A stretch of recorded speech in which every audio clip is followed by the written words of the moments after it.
Morning.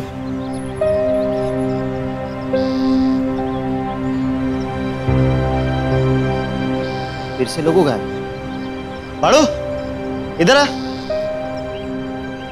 कहाँ ये लोगों? मालूम नहीं साहब, मैं जब आया यहाँ पर नहीं था साहब। रात में किसी ने उड़ाया होगा। उड़ाया होगा।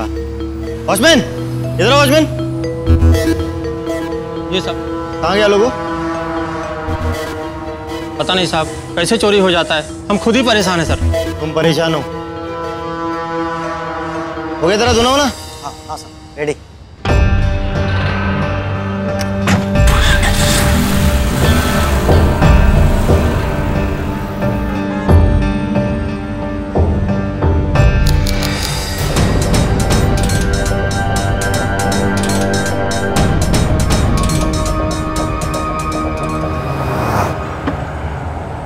अरे लालजी भाई, ये क्या हमेशा की तरह वही लोगों चोरी हो गया? ये हर महीने 5-7 हज़ार का झटका मैं नहीं झेल सकता। डोंट वरी सर, मैं आपको सस्ते में अच्छा लोगो चोर बाजार से मंगा दूंगा आज। मुंबई यानी कि माया नगरी, भारत की आर्थिक राजधानी, पैसों के मामले में अव्वल नंबर। और जहां होता है पैसा वहां होता है लालच। NCRB यानी नेशनल क्राइम रिकॉर्ड्स ब्यूरो की लेटेस्ट रिपोर्ट यह कहती है कि पिछले कुछ सालों में पेटी क्राइम्स यानी छोटी मोटी चोरियों की वजह से लगभग 180 करोड़ का नुकसान हुआ। इतना पैसा जो एक साल तक कई गांवों में पानी या बिजली पहुंचाने के काम आ सकता है। छोटी चोरियां जैसे राह चलते किसी की चेन स्नैच कर ली जाती है, ये भी नहीं सोचते कि इससे किसी की गर्दन भी कट सकती थी। बसों में, ट्रेनों में लोगों का वॉलेट चुराया जाता है, ये ना जानते हुए कि उसके लिए वो पैसे एक माँ की दवाई या बच्चे की स्कूल फीस थी। चलती कार या ऑटो से फोन चुरा लिया जाता है, बैग चुरा ली जाती है जिसमें सिर्फ पैसे नहीं बल्कि आमदनी के लिए जरूरी कागजात थे। एक आम इंसान की शनाख्त जैसे कि पैन कार्ड या पासपोर्ट था। सोसाइटीज में, बिल्डिंग्स में दिन दहाड़े कारों में से, घरों में से पैसा, जेवरात, कार के लोगोज, यहाँ तक के जूते चप्पल भी चुराए जाते हैं। और ये सारा सामान पहुंचता है चोर बाजार में या फिर ऐसी जगह पे जहां चोरी का माल बेचा जाता है और इसे फिर से खरीदते भी हम ही हैं। अगर हम चोरी का माल खरीदना छोड़ दें तो हो सकता है चोरों के भी कदम रुक जाएं। इन मामूली चोरियों के पीछे छिपे चोर को देखकर अनदेखा मत कीजिए, क्योंकि कल जब इनका ज़मीर पूरी तरह से मर जाएगा तो यही वो मामूली चोर है जो पैसों की खातिर खून या बलात्कार करने से पीछे नहीं हटेगा। आपकी आज की ये खामोशी कल होने वाले बड़े से अपराध को शय दे रही है, एक छोटे मुजरिम को हिम्मत दे रही है कि वो कल एक बड़ा जुर्म करे।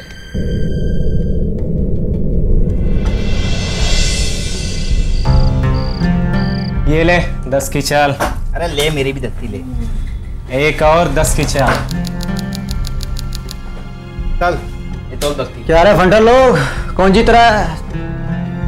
अरे तू तो नहीं यार, इतने ताले महीनों की मेहनत दांव पे लगा दी है यार।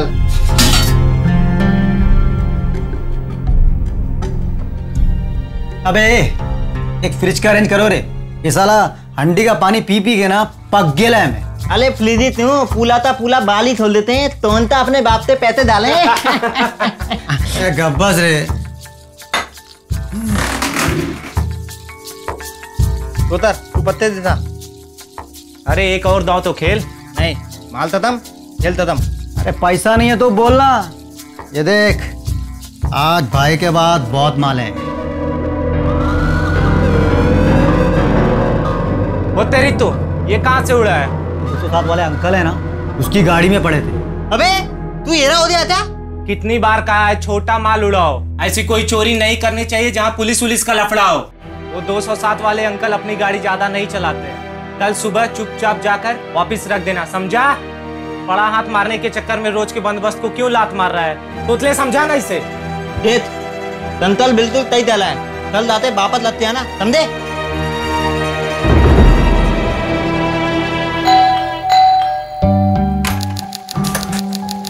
सलाम साहब, वो गाड़ी का चाबी। 1 मिनट।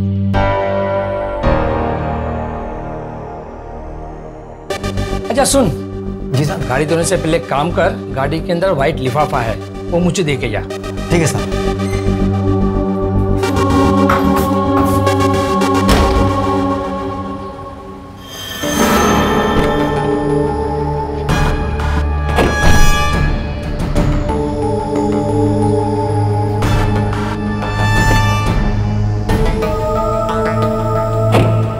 साहब सब हो गया। पकड़ो, गाड़ी साफ हो गया? हाँ साहब। ताई, कैसी हो? बहुत बढ़िया। तुम तो आज पुणे जाने वाली थी ना अपने मम्मी पापा के पास? हाँ, जाने वाली थी, पर अभी कार्तिक आने वाला है ना, तो नहीं जा रही हूँ। अच्छा, तुम दोनों शादी कब कर रहे हो? बस अभी 2 महीने बाद की तारीख निकली है। अच्छा मानसी बेटे, 2 दिन के लिए बाहर जा रहे हैं, घर का ध्यान रखना। हाँ जी, बाय।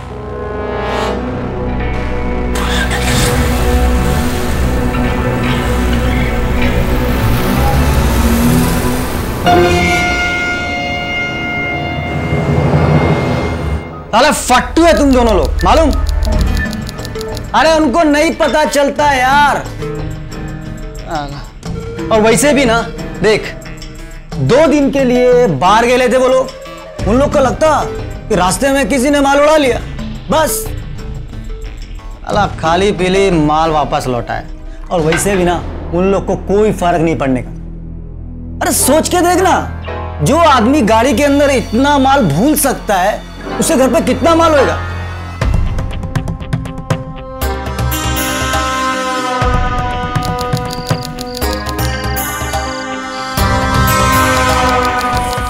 रोज इतने लेट आती है घर में? अब खाएगी कब, सोएगी कब? अरे आई, यहाँ मुंबई में ऐसा ही है, मैं क्या करूँ? अच्छा एक बात बता, तू रोज नूडल खा के तो गुजारा नहीं कर रही है ना? नूडल्स? ना ना, मैं तो दाल भात खाती हूँ। अच्छा आई, मैं रखती हूँ। हाँ, कार्तिक का फोन आने वाला है। कार्तिक का फोन आने वाला है, लेकिन अपने आई से 2 मिनट तो बात करना बेटा। रहने दो ना, बाद में बात करती हूँ। अरे अरे सुन सुन सुन सुन, बोलो आई। गुड नाइट बेटा। अच्छा आई, good night, I love you. कल बात करूँ? हेलो कार्तिक,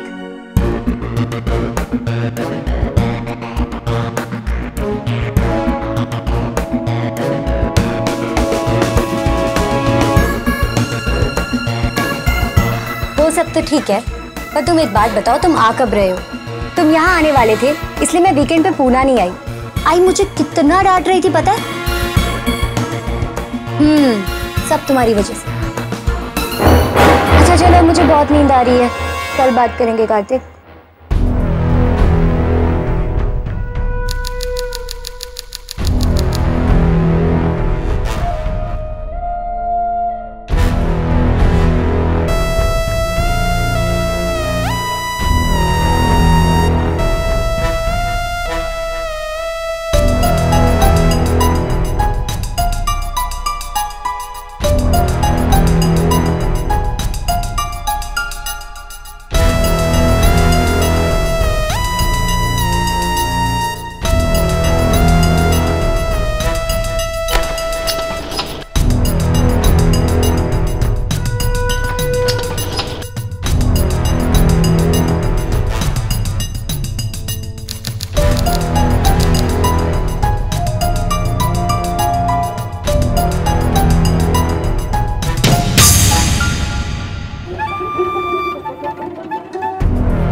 ये भी 10 साल पहले बाड़ू की तरह छोटी मोटी चोरियां किया करता था।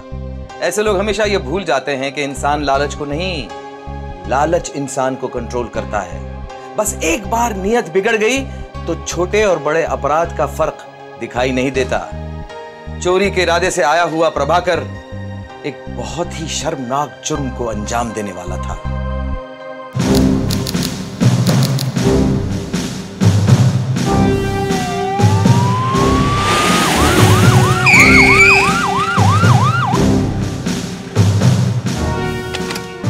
सर, इसी बिल्डिंग में हुआ है सर।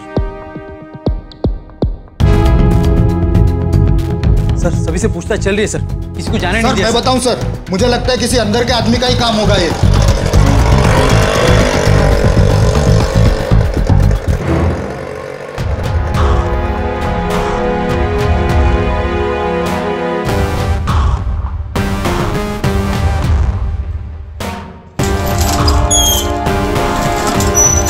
सर, हम 2 दिन के लिए बाहर गए थे, जैसे ही घर वापस आए घर का काफी सामान चोरी हो चुका था। काफी मतलब क्या?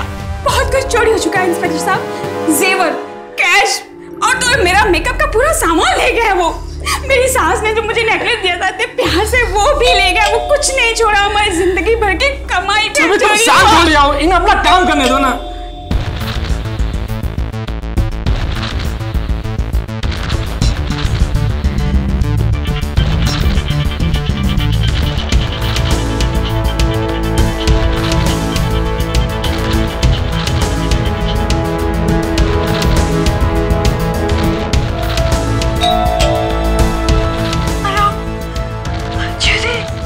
हेलो, कुठे आहेस तू? कब से मैं तुझे फोन कर रही हूँ।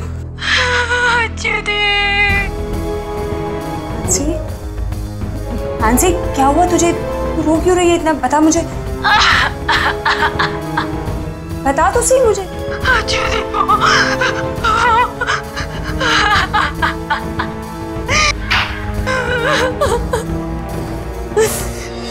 दीदी,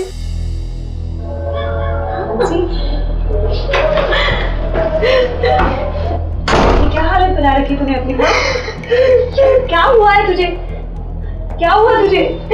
बता मुझे। तू क्या हो रही है? क्या हुआ? बता मुझे। हाँ हाँ जी, बोल।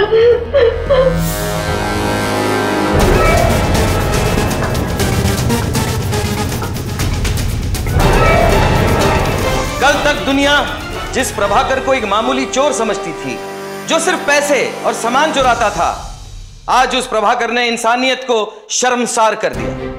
बलात्कार सिर्फ एक औरत के खिलाफ नहीं, तो संपूर्ण समाज के खिलाफ एक घिनौना अपराध है। बलात्कार सिर्फ औरत का शरीर नहीं, तो उसकी आत्मा और उसकी चेतना को भी हिला देता है। आप अगर मानसी की जगह होते तो क्या करते? मानसी ने क्या करना चाहिए? जवाब जितना कठिन है, रास्ता उससे भी ज्यादा, पर उतना ही जरूरी। मानसी के साथ हुआ अपराध इस बात का सबूत है कि जब किसी इंसान की प्रवृत्ति आपराधिक हो जाती है, उसकी सोच विकृत हो जाती है, और अगर उसे समय पे ना रोका जाए तो मौका पाते ही वो बड़े से बड़े जघन्य अपराध कर सकता है। आज अगर मानसी चुप रही तो कल प्रभाकर की हिम्मत और बढ़ेगी, और फिर वो किसी औरत पर बलात्कार या किसी का कत्ल करने से नहीं चूकेगा।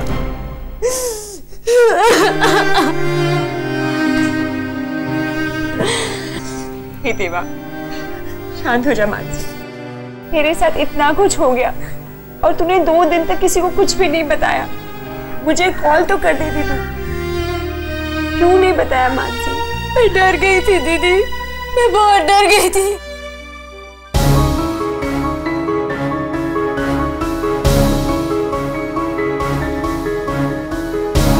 मुझे लगता है कि चोर यहीं से आया होगा।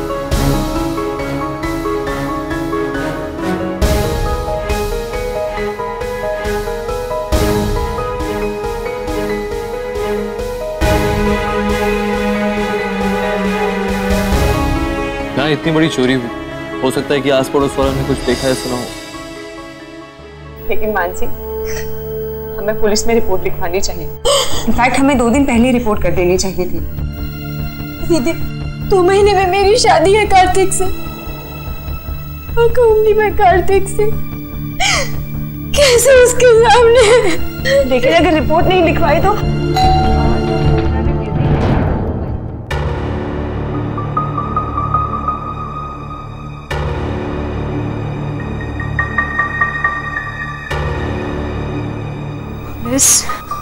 नहीं दीदी प्लीज, दरवाजा मत खोलना प्लीज।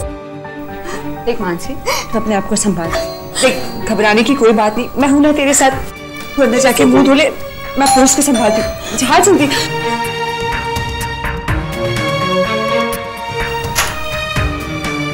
हेलो। Yes officer. आप यहाँ रहती हैं? जी मेरी बहन यहाँ रहती है। कहिए क्या बात है? आपके पड़ोस में बहुत बड़ी चोरी हुई, तो हमें लगा आपकी बहन ने शायद कुछ देखा या सुना होगा। मैंने कुछ नहीं देखा सर। मैं तो सो रही थी।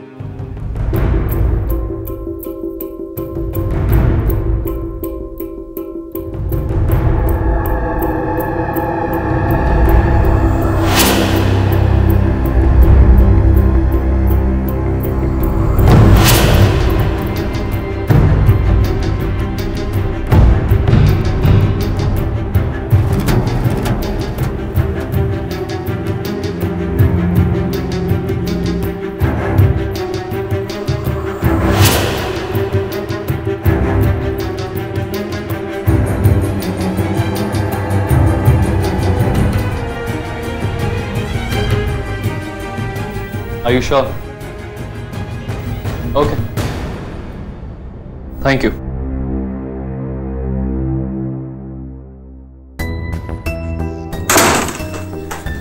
अब क्या करेंगे दीदी? मानसी देख, मुझे लगता है हमें आई पापा को सब कुछ बता देना चाहिए।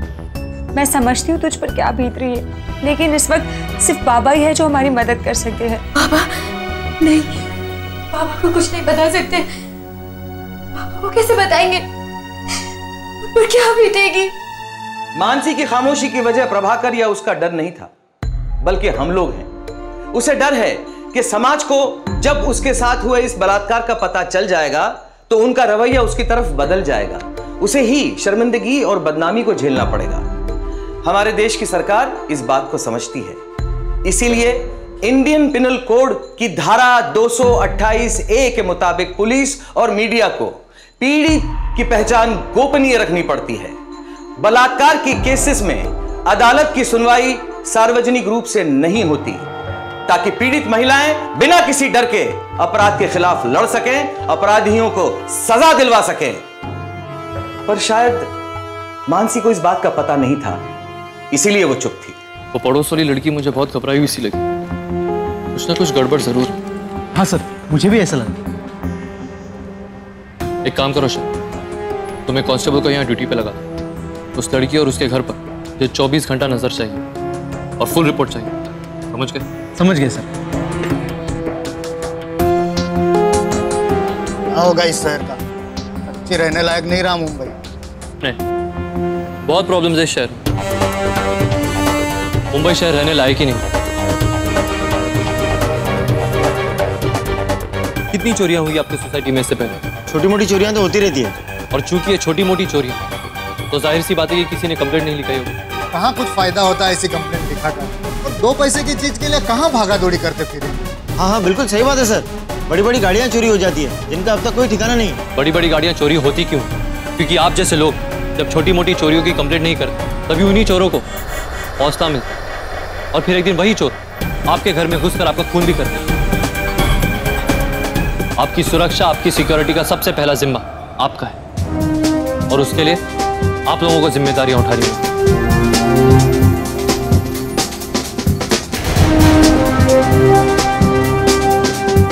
मुंबई में कई लाख सोसाइटीज हैं और इनमें काम करने वाले कई लाख लोग। जब आप घर से निकलते हैं तब आप वॉचमैन, धोबी या गाड़ी धोने वाले से मिलते हैं जो आपके लिए काम करते हैं। इनमें से कितनों के नाम और पते आपको मालूम है? शायद एक भी नहीं। और अगर ऐसा है तो आप सुरक्षित नहीं हैं। आपको यह जानकर हैरानी होगी कि इनमें से कईयों के पास अपनी शनाख्त के लिए कोई कागजात नहीं है। कुछ तो अपने मुल्क के नहीं है जो गैर कानूनी तौर पर यहां पर काम कर रहे हैं। अगर इनमें से किसी ने आपके घर में घुसकर चोरी की तो आप इन्हें ढूंढेंगे कहां? पुलिस वेरिफिकेशन के बगैर किसी को भी सोसाइटी में या अपने घर में नौकरी पर रखना मतलब मुसीबत को दावत देना है। पुलिस वेरिफिकेशन से आपको यह पता चलता है कि जिसे आप काम पर रख रहे हैं उसका कोई पिछला पुलिस रिकॉर्ड तो नहीं। बहुत आसान होता है पुलिस को या सरकार को दोष देना। दरअसल हमारी सुरक्षा उनसे ज्यादा हमारे हाथों में है।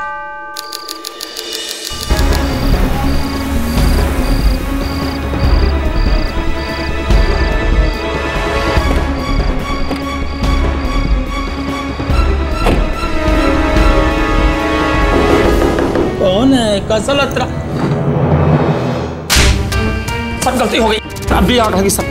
अभी आग लगी? अगली बार से बैठा हुआ भी दिखाना, सीधा अंदर कर दो। चल जा रहा।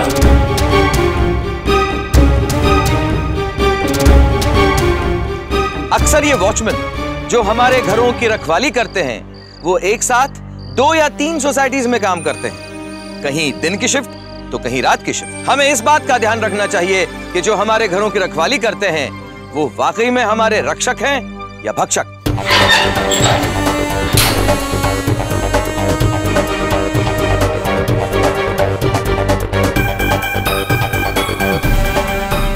हो ना हो, मुझे लगता है कि चोर यहीं से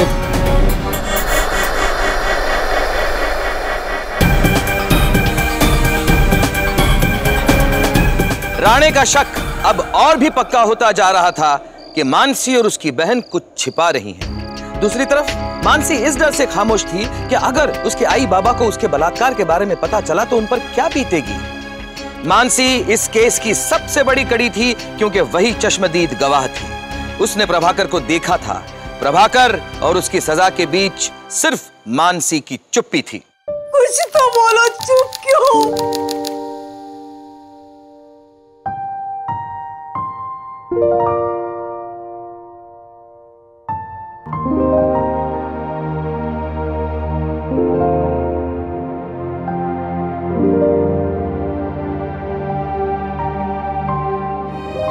नहीं बेटी, तू सर नहीं झुकाएगी। इसमें तेरी कोई गलती नहीं है। गलती उसने की है, सजा उसे मिलनी चाहिए, तुझे नहीं।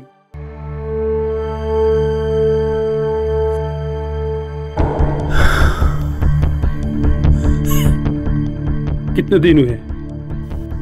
3 दिन। मानसी बेटा, तूने किसी को बताया तो नहीं ना? हम कल ही पुणे चले जाएंगे, किसी को कुछ भी नहीं पता चलेगा। मुझे पुण्याला निघून जाऊ यहाँ पर। चल आपण जाऊया पुण्याला। क्या बकवास कर रहे हो तुम? पुणे चल कशासाठी?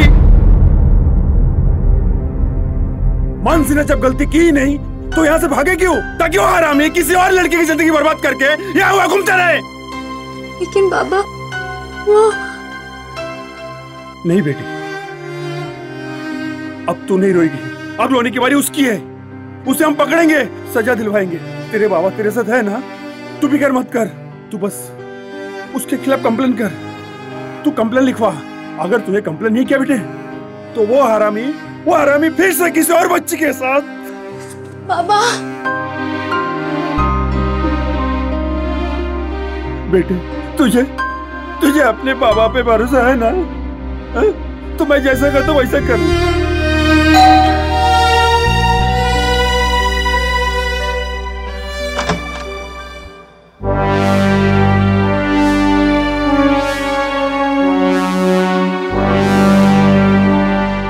अपने पिता की बात सुनकर मानसी को हिम्मत आई और उसने इंस्पेक्टर राणे को सब कुछ बता दिया। उसने मेरे साथ जबरदस्ती की और उसके बाद जब उसे लगा मैं उसके लिए खतरा बन सकती हूँ तो उसने मुझे मारने की कोशिश की।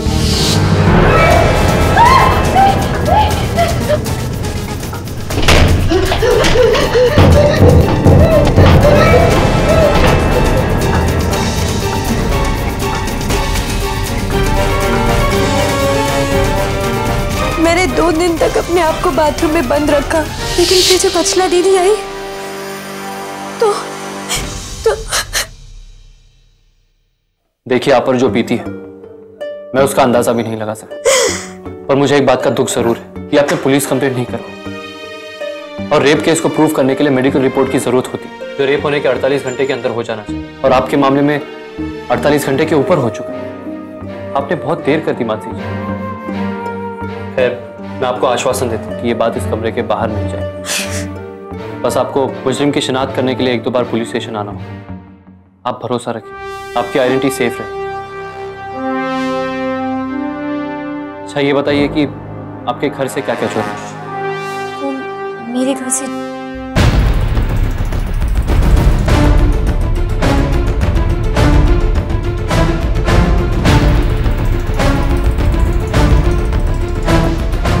मेरा एक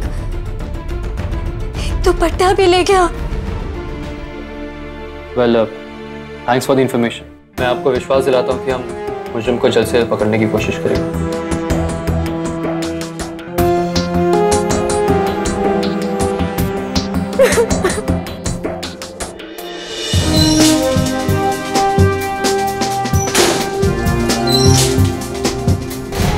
इंस्पेक्टर राणे अब और दृढ़ता के साथ उस चोर के पीछे पड़ गए थे, क्योंकि अब तक जो एक मामूली चोरी नजर आ रही थी, अब जाके उसका एक भयानक चेहरा सामने आया। इंस्पेक्टर राणे को यकीन था कि उन्हें कोई ना कोई सुराग जरूर मिलेगा, और 1 हफ्ते बाद पहला सुराग मिला। अबे बिल्डिंग में 2-2 गेट है, तू इधर से किधर जा रहा है? वो साहब, यहाँ से शॉर्टकट पड़ता है ना साहब। शॉर्टकट? चल देखो तुझे शॉर्टकट। चल। लेकिन साहब,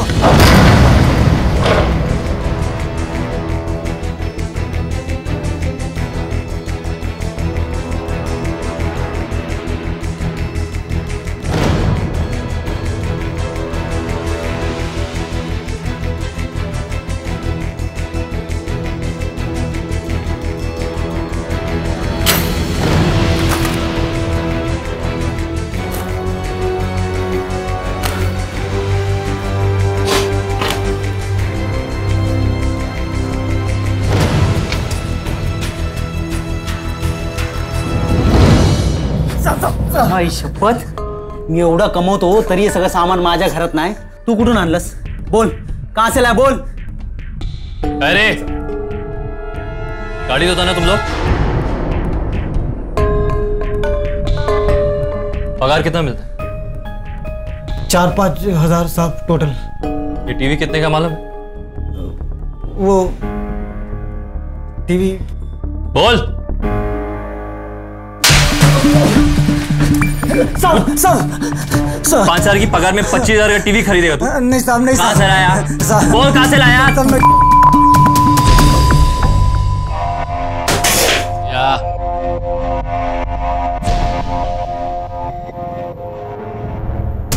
या तुम्ही या। रुक शेला, उनके सामान में क्या चेक करो और पूरे घर की तलाशी लो। जी सर।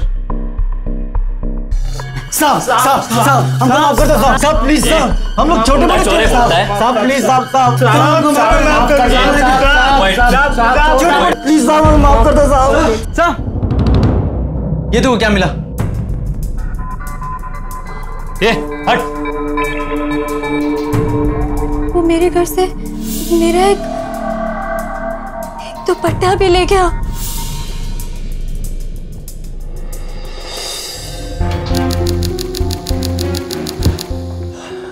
माफ कीजिए, मुझे आपको यहाँ बुलाना पड़ा, और एक झोपड़पट्टी से हमें एक दुपट्टा मिला है।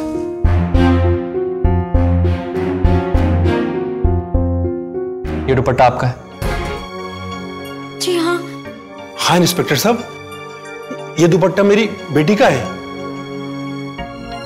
ये दुपट्टा जिन लड़कों के घर से मिला है, हमने उनको भी गिरफ्तार किया। आप उन्हें एक बार देख लीजिए, मुझे लगता है कि उनमें से ही किसी।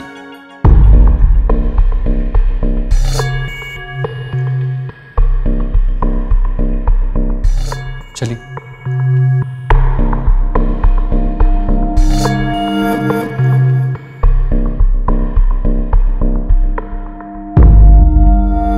इनमें से कोई था?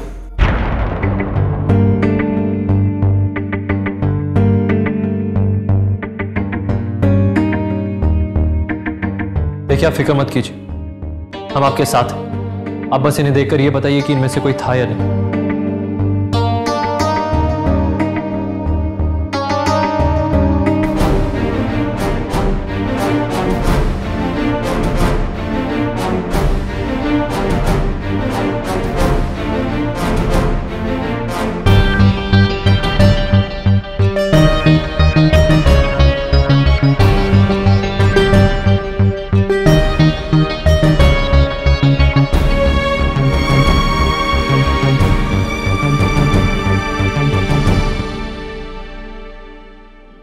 से कोई नहीं था sir. What? Are you sure? Yes sir, I'm sure. इनमें से कोई नहीं था। आत्मा देखिए उनसे। चले, चल।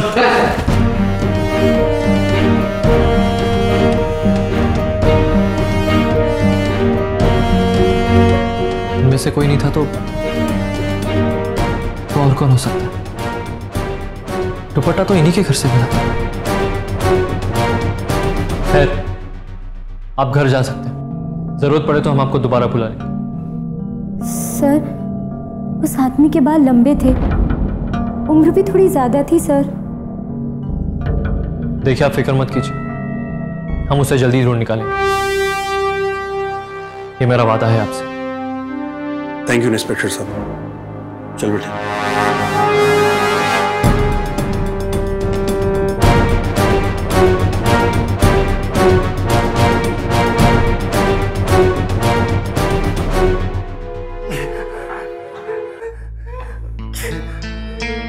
देख, मैं एक लास्ट बार तेरे को पूछ रहा हूं,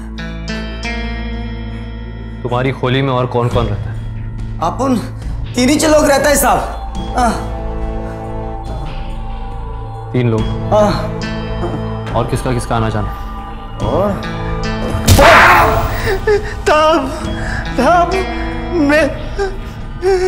ताब मिलेत मामा है ताब, वो तभी तभी आते जाते लेते हैं ताब। क्या नाम है उसका? पलवातल तलमा। ठीक से बोल। पलवातल तलमा। कहाँ रहता है वो? बादू वाली धोपल बत्ती में साहब, वो क्रांति नगर वाली धोपल बत्ती में। क्रांति नगर? हाँ। प्रभाकर शर्मा। हाँ। सर, ये नाम कुछ सुना सुना सा लग रहा है सर। एक सेकंड सर, मैं अभी आया। और क्या क्या जानता तू? बोल जल्दी।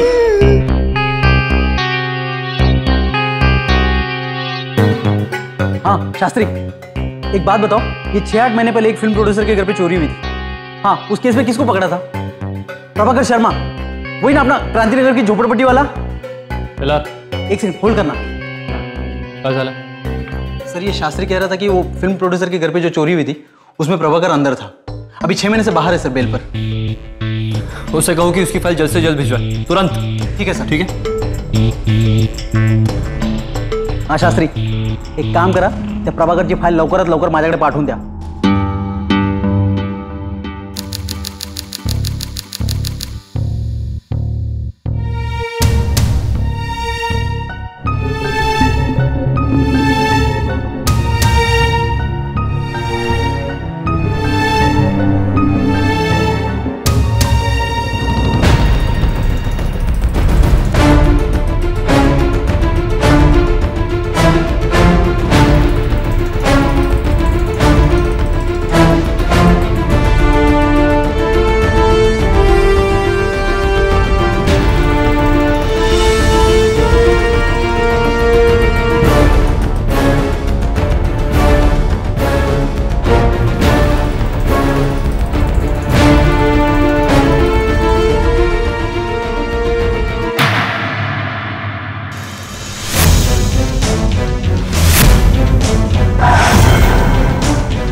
पापा यही है वो आदमी।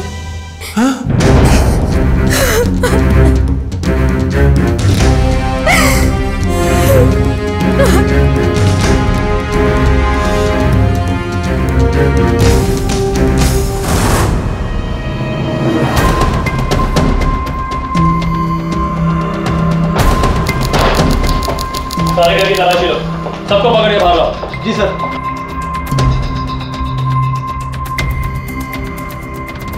क्या हो रहा है यहाँ? क्या कर रहे हैं आप लोग मेरे घर में? कौन चाहिए साहब आपको? प्रभाकर कहाँ है?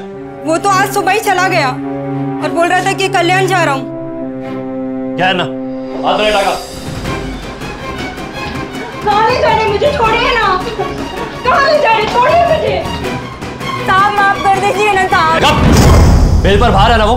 अभी कुछ दिन पहले कहाँ चोरी किया तुझे बताया होगा। वो कहाँ है वो? कितनी बार समझाया उसे ये सब छोड़ दे, लेकिन मेहनत करना तो सीखा ही नहीं उसने। पहले तो छोटी मोटी चोरियां करता था, कभी 500 कभी 1000 रुपए की, लेकिन मन में लालच बढ़ता ही गया और लोगों के घर में घुस के चोरी करने लगा। उसने इतना बड़ा गुनाह किया है ना, उसे फांसी पे चढ़ा देना था, फांसी पे।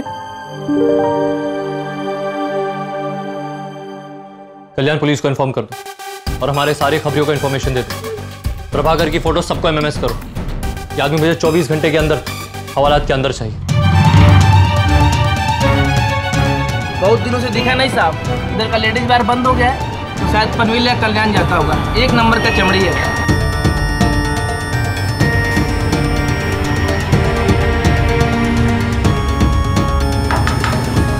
याला बघितला काय? हो रे साला, सकाळी स्टेशनवर बघितलं याला। आता बघितला तर सांग मला। हो साहेब।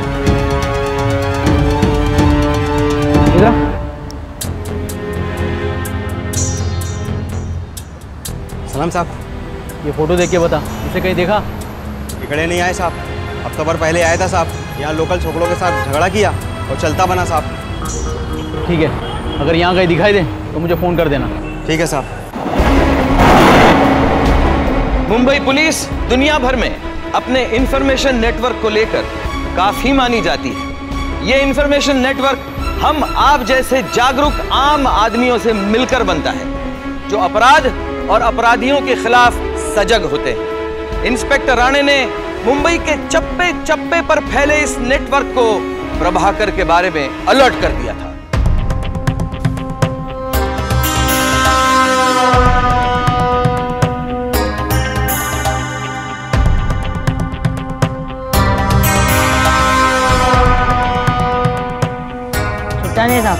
टिप है तेरी। हेलो सलाम साहब, रघु बोल रहा है। हाँ साहब, अभी प्रभाकर इधर आया था, विजय पार्ला स्टेशन के अंदर गया। हेलो हेलो, हाँ हाँ हाँ, अरे हो जाएगा काम तुम्हारा। एक पैकेट सिगरेट देना तो।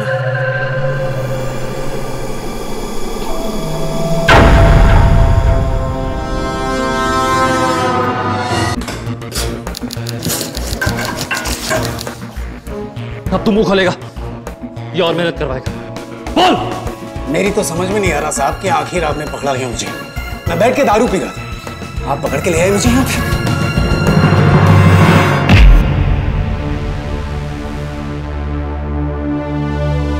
ओ साहेब, राहू दे ना तुम्ही, मी काढतो ना याची चरबी। बघ कशी काढतो ते। रेप करेगा, रेप करेगा। ये शलार छोड़ना।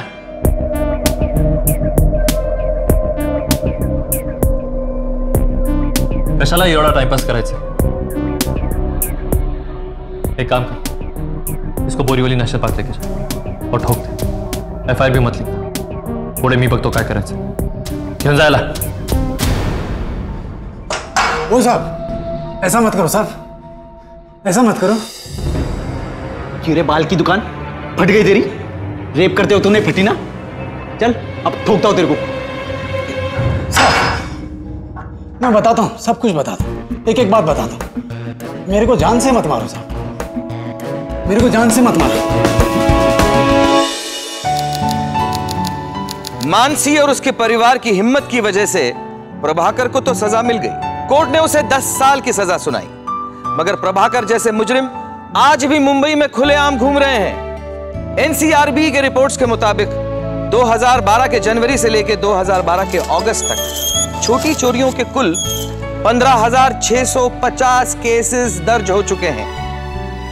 इन चोरों को पकड़वाना, इन सबको रोकना हमारी जिम्मेदारी है। आपके गले से चेन खींचने वाला एक मामूली चोर रेप भी कर सकता है। आपका बटुआ चुराने वाला एक मुजरिम पैसों की लालच में आपका कत्ल भी कर सकता है। अगर अपराध के पेड़ को काटना है तो उसके बीज को ही खत्म करना होगा। तो आइए हम सब मिलकर शपथ लें कि अपने अंदर के लालच से कहेंगे आता बस, इन पैसों के भूखे लालचियों से कहेंगे आता बस। देखिए, बात 50, 500 या 5000 की नहीं है, बात मुंबई के आने वाले कल की है। आमची मुंबई आणि मी मुंबईकर, मुंबईकर जागृत तो मुंबई सुरक्षित। अगली बार फिर मिलेंगे इस माया नगरी में लालच के शिकार एक और अपराधी की सच्ची घटना को लेकर। तब तक सावधान इंडिया, मुंबई फाइट्स बैक।